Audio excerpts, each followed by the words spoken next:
Salut à toi, c'est Alex Levent. Je reprends enfin en main ma chaîne YouTube après un mois et demi d'absence où je n'ai pas pu poster de vidéos parce que j'avais des soucis personnels. D'ailleurs, vous avez été très nombreux à me soutenir dans ma dernière vidéo, donc je voulais vous remercier. Il y en a même certains qui m'ont donné le pouvoir du Genkidama, la boule universelle de Goku, et ça m'a donné de la force tout ça. Vos encouragements m'ont permis de me redresser et d'aller mieux et de pouvoir continuer à faire des vidéos. Donc ça, c'est grâce à vous. Revenons maintenant au thème de la vidéo, le top 5 des aliments pour perdre du gras. En fait, avant de te citer les top 5 des aliments pour perdre du gras, parce qu'il n'y a pas d'intérêt pour moi de te citer ça comme ça, je vais t'expliquer comment est-ce que j'ai choisi ces aliments et quelle était ma réflexion, si tu veux, pour te donner ce qui me semble moi être bon. Pour perdre du gras, il faudrait que tu dépenses plus d'énergie, de calories, que tu n'en consommes. Ça, c'est la règle universelle, tu vois.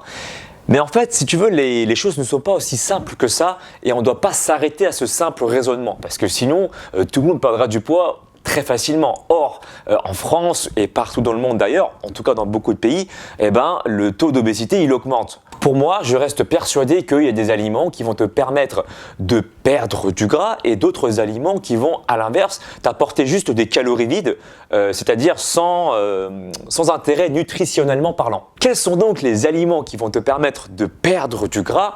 En fait, je me suis appuyé sur 3 points. Le premier point, ce sont les aliments qui sont riches en vitamine C. Tu vas comprendre comment est-ce que la vitamine C va te permettre de brûler du gras. Les aliments qui sont riches en oméga 3 et un troisième point, un aliment qui va te permettre de booster naturellement ton taux de testostérone pour, pareil, perdre du gras. Commençons par le premier point, la vitamine C. Est-ce que la vitamine C peut vraiment te faire perdre du gras? Je me suis appuyé sur une étude scientifique. D'ailleurs, je te la partage ici. Et si tu veux voir ça en détail, je te marque toutes mes études dans le descriptif de ma vidéo si tu es curieux. Dans l'étude en question, ça a été démontré que les personnes qui consommaient une quantité importante de vitamine C, allant jusqu'à 500 mg par jour, ils avaient brûlé jusqu'à 30% en plus de fat pendant un exercice modéré. Par exemple, un exercice cardio, 1 heure de tapis de course par exemple. J'ai essayé de comprendre un peu le fonctionnement de tout ça. Il y a des scientifiques qui expliquent comment ça fonctionne en fait.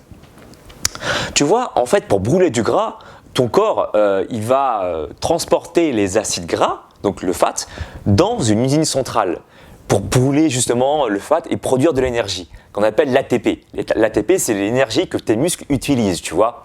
Bon, tu prends le fat, tu le transportes dans l'usine qui produit l'énergie. L'usine en question s'appelle la mitochondrie qui se trouve à l'intérieur d'une cellule. Mais il faut transporter tout ça. Il faut transporter les gras dans l'usine. En fait, le transporteur en question s'appelle la carnitine. Si tu veux, la carnitine, c'est le nuage magique de Goku. Tu vois, le nuage jaune là. Voilà, c'est ça le transporteur. Et en termes scientifiques, le transporteur s'appelle la carnitine. La carnitine en elle-même, elle ne peut pas être produite, elle ne peut pas être synthétisée s'il n'y a pas de vitamine C. Voilà, donc pas de vitamine C, pas de carnitine, pas de transporteur, et donc du coup, pas de fat amené dans l'usine, et du coup, tu brûles rien du tout.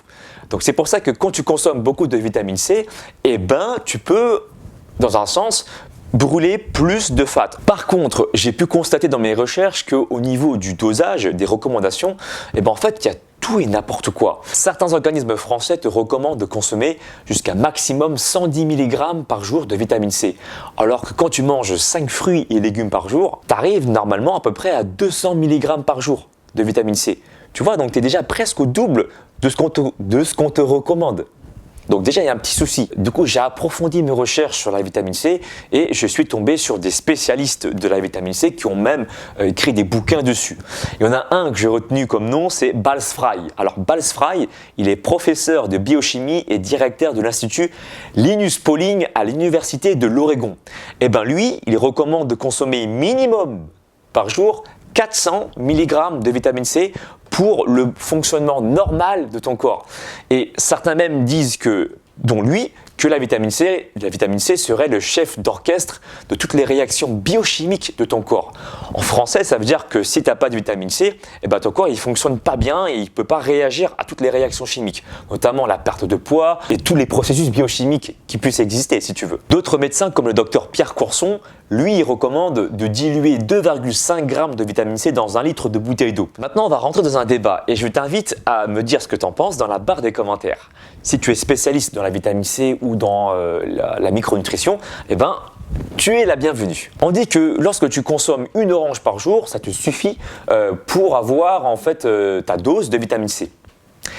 Mais en fait, là, tu sais que l'orange, c'est pas le fruit number one en vitamine C. Loin de là, tu verras, je vais t'expliquer pourquoi. Dans une orange, tu as 53 mg de vitamine C. Alors que, par exemple, dans d'autres fruits, comme la goyave, malheureusement, c'est pas de saison, ça poussera en décembre, donc tu pourras en consommer en décembre, tu vas retrouver 228 mg de vitamine C pour 100 g de goyave. Ce qui est hallucinant, c'est quasiment donc 4 fois plus que ce qu'il y a dans une orange, alors qu'on n'entend pas parler de la goyave, tu vois. Une orange par jour, 52 mg de vitamine C, ça sera, à mon sens, pas suffisant pour t'apporter suffisamment de vitamine C. Il y a des fruits et des légumes qui vont t'apporter bien plus de vitamine C que l'orange. Et de là, on découle les deux aliments de mes top 5 des aliments qui vont te permettre de perdre du gras. Il y a le brocoli qui contient 90 mg de vitamine C pour 100 g de brocoli. Attention, il faut que tu les consommes soit à la vapeur ou si tu les fais sauter, tu fais des nouilles sautées, fais en sorte que la cuisson ne dure pas trop longtemps. Parce que plus la cuisson est longue et plus tu vas oxyder et tu vas détruire ta vitamine C. Donc attention au mode de cuisson. Le deuxième aliment que tu dois mettre le plus souvent dans ton alimentation, c'est le poivron et particulièrement le poivron rouge. Il contient 80 mg pour 100 g.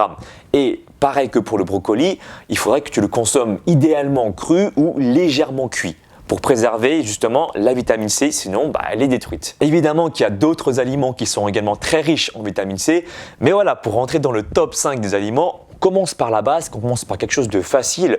Si tu intègres déjà des brocolis et des poivrons dans ton alimentation, sache que tu vas déjà apporter pas mal de vitamine C. Maintenant, si tu vas avoir si tu vas atteindre 400 mg de vitamine C par jour minimum, comme le conseille le professeur Balsfry, je crois que ça s'appelle comme ça, Balsfry, voilà, eh ben, je te recommande d'avoir une supplémentation de vitamine C que tu pourras facilement trouver sur internet. Maintenant, moi j'ai une référence, alors je n'ai pas de rémunération là-dessus, rien du tout, mais j'ai trouvé ce site très fiable, c'est mavitaminec.com.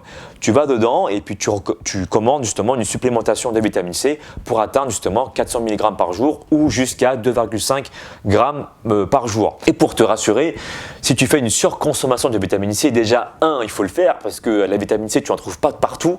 Et puis de 2, j'ai vu qu'en consommant jusqu'à 2,5 g de vitamine C par jour, tu n'avais aucun risque pour ta santé. Le deuxième point que je vais aborder maintenant, c'est sur les aliments riches en oméga 3.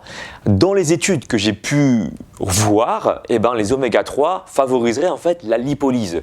La lipolyse, je l'ai déjà expliqué dans une ancienne vidéo, c'est la libération d'acides gras et donc du coup, tu vas permettre d'utiliser le gras comme source d'énergie beaucoup plus facilement. Dans une étude que j'ai trouvée, les personnes qui consommaient beaucoup d'oméga 3 avaient perdu en fait plus de gras que les personnes qui n'en consommaient pas. Je te mets une fois de plus toutes mes études dans le descriptif de ma vidéo et voilà, je te mets également quelques print screens pour que tu puisses voir de quoi je parle. Dans les études que j'ai pu trouver, en fait les Français, nous, on consomme beaucoup plus d'oméga 6 que d'oméga 3. Pour être concret, on consomme 20 fois plus d'oméga 6 que d'oméga 3, alors que dans les recommandations santé pour perdre du gras et pour ne pas être obèse, on recommande de consommer 4 fois plus seulement d'oméga 6 que d'oméga 3. Et concrètement, à quoi ça correspond consommer 4 fois plus d'oméga 6 que d'oméga 3 dans ton assiette? En fait, c'est très simple. Dans ta semaine, il faudrait que tu consommes 3 fois des produits de la mer et surtout le poisson gras, comme le thon, le maquereau et la sardine. Si tu arrives à consommer 3 fois dans la semaine ces produits-là, tu vas arriver à peu près à cette proportion. Consommer 4 fois plus d'oméga 6 que d'oméga 3. Le thon, le maquereau et la sardine, si tu veux, je les regroupais en un seul aliment pour moi, qui est le poisson gras. Celui-là, c'est le 3e aliment que je te recommande de consommer dans les top 5 des aliments. Le 4e aliment que je te conseille de consommer, c'est les graines de chia. Les graines de chia sont hyper riches en oméga 3. Je te recommande de commencer avec une cuillère à café de graines de chia par jour. Ça sera déjà largement suffisant parce que si tu en prends trop, tu risques de te retrouver dans les toilettes trop facilement au début. Donc voilà, commence simple. une cuillère à café de graines de chia que tu peux mettre par exemple dans ta salade. C'est un exemple. Après, si par exemple tu consommes de la whey ou des compléments alimentaires, eh ben, tu mets ça dans ta whey. Si tu t'en prends pas, c'est pas nécessaire, c'est pas grave. Voilà. Et au fur et à mesure, en fait, que ton organisme s'habitue, tu vas consommer jusqu'à une cuillère à café par jour. Voire 2. Moi, j'en prends 2. Voilà. Et le 5e aliment que je vais te conseiller de prendre pour perdre du gras, eh ben, c'est un aliment qui est riche en cholestérol. Tu vas me dire, ouais, c'est les œufs. Eh ben, t'as raison. C'est l'œuf. Voilà. Et pas n'importe quel œuf. Je vais te préciser pourquoi. En fait, l'œuf, il est riche en cholestérol. Et c'est pas pour que tu crèves rapidement, c'est juste que la testostérone en elle-même est un dérivé du cholestérol. Donc si l'aliment est riche en cholestérol, tu vas augmenter comme ça ton taux de testostérone. Alors après tu vas me dire ouais mais Alex, le cholestérol c'est pas bon pour moi, je risque d'avoir des problèmes cardiaques. Eh bien en fait figure-toi que non. Dans les études que j'ai pu regarder et analyser, l'œuf contient beaucoup de cholestérol mais n'a pas d'impact sur le mauvais cholestérol. Voilà, donc ne t'inquiète pas, avec une consommation même importante, tu risques pas d'être en mauvaise santé. Tu risques plus d'être en mauvaise santé en mangeant du beurre, en mangeant de la friture, des bonbons et tout ça, que de manger en fait des œufs. Hein, ça c'est clair. Par contre, là où il faut faire le plus attention, c'est de choisir en fait un œuf de qualité. Pourquoi de qualité? En fonction de comment est nourrie la poule, eh ben en fait, elle va avoir des œufs de plus ou moins bonne qualité. Hein, c'est un peu comme toi, si tu es une maman et que tu éduques mal ton fils, eh ben, il risque de devenir un vrai délinquant. Si les poules sont nourries au lin, eh ben, les poules vont être riches en oméga 3. Et du coup, quand elles vont pondre l'œuf, l'œuf sera également riche en oméga 3. Tu vois? Il y a une filière qui fait ça, c'est la filière bleu blanc cœur. Tu peux trouver donc ces produits-là, ces œufs, dans certains monoprix, des grands monoprix surtout en fait. Et si tu ne prends pas ça, prends des œufs en plein air. Ça sera toujours mieux que de prendre des œufs où les poules en fait sont malheureusement maltraitées et qui vont avoir donc du coup des œufs de mauvaise qualité. Si tu veux rentrer un peu plus dans les détails et que tu veux avoir des programmes alimentaires par tout hasard, sache que j'en propose parce que je propose des programmes sportifs et alimentaires. Pour avoir plus de détails là-dessus, va sur mon site alexlevent.com. Je te marque également toutes les conditions pour avoir des programmes. Si tu as des questions ou des remarques, n'hésite pas à interagir avec moi dans la barre des commentaires. Suis-moi également sur les réseaux sociaux. Je suis actif ou je redeviens actif sur Snapchat, Facebook, Instagram, Twitter. Et moi, je te dis à très bientôt. Ciao, ciao.